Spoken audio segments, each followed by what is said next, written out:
नमस्कार, मी मानसी श्रीकृष्ण साहू, शाळा विद्या मंदिर कुसबे।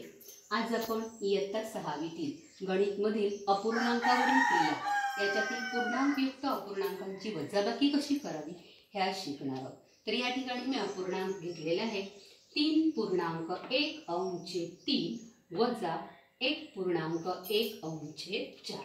आता ह्या पूर्णांकयुक्त अपूर्णांकाचं आपल्याला पहिल्यांदा अंशाधिक अपूर्णांकात रूपांतर करावं लागणार। आपण बेरजेच्या वेळी ते बघितलेलेच आहे। तर रूपांतर डायरेक्ट कसं करायचं? 3 × 3 3 त्रिक 9, 9 मध्ये आपण हा 1 मिळवला, झाले 10, 10/3 वजा, तसंच याचंही रूपांतर आपण करून घेऊया।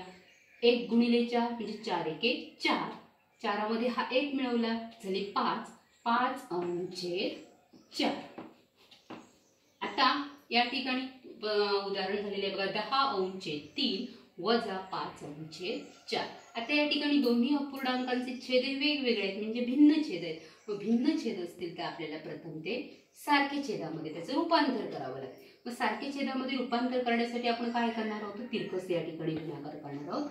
10 × 4 छेद 3 × 4 वजा, तसंच 5 × 3 पुन्हा असा गुणाकार 3 × 4।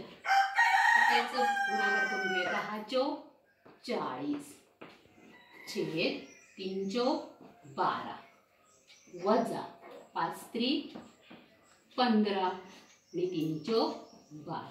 या ठिकाणी आता आपल्याला बघा समछेद मिळालेला आहे, सारखा छेद मिळालेला आहे। मग सारखा छेद असेल तर आपण काय करतोय? या ठिकाणी आपण बघूया, तर अंशांची फक्त काय करायची?